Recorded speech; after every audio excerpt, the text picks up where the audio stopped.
प्रभाग नंबर 1 में 5 साल से घरपट्टी बांटी ही नहीं जा रही है, तो वहाँ से उत्पन्न आ ही नहीं रही है। तो ये बात सच है क्या? और चारों प्रभाग का अलग अलग उत्पन्न कितनी आ रही, प्रभाग 1 में घरपट्टी क्यों नहीं बांटी जा रही? आयुष साहब बोलते उत्पन्न बढ़ाएंगे, नए सोर्सेज लाएंगे। जो पुराना सोर्स है उसको ही सही ढंग से अगर ये बांट ही नहीं पा रहे, वसूली नहीं कर पा रहे, तो नए सोर्स में क्या बात करेंगे? मेयर साहबा, ओ मेयर साहबा, जो सामान्य सदस्य साहब ने सवाल करे तो हमारे पास सिर्फ उत्पन्न बढ़ाने के एक ही तरीके के घरपट्टी, वही नहीं हो पा रही का जवाब तो ले लें तो मालिक भाई। नहीं, सिर्फ घरपट्टी हमारे गाँव के गरीब लोगों के ऊपर ही कोई बड़ा मैंने अरे प्रभाग 1 हो गया, प्रभाग 4 हो गया, मालिक भाई, मालिक भाई, मालिक भाई, बात नहीं कर लेना, मुझे सिर्फ क्यों नहीं बांटी जा रही मुझे जवाब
सवाल प्रशासन से किया,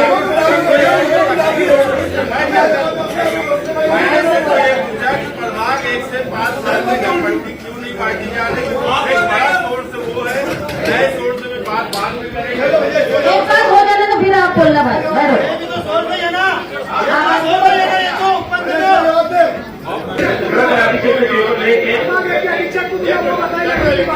बरोबर महापौर मैडम, ये हाल की पद्धत नहीं, ये जो चल रहा है ये बिल्कुल नहीं चलेगा। तुम इसको इजाजत देंगे वही बोलेगा, और जो भी बोलना है शेर से बात करेंगे, एक दूसरे से बात नहीं होगी, ये आपस में तनाव नहीं करना चाहिए। और जिसको करेंगे और ये खड़े रहेंगे कोई नहीं बोलेगा। ये क्या इसका सवाल है क्या? सब खड़े रहते बार बार, इसका सवाल है उसी को सवाल जवाब करे दो, और आपसे पूछ के कोई खड़े रहना खड़े मत कर दो। और जिसको बोलना है आपसे बात करें, इसको भी बात करना है, एक दूसरे से बात नहीं करें। मेहरबानी करके अभी एक तो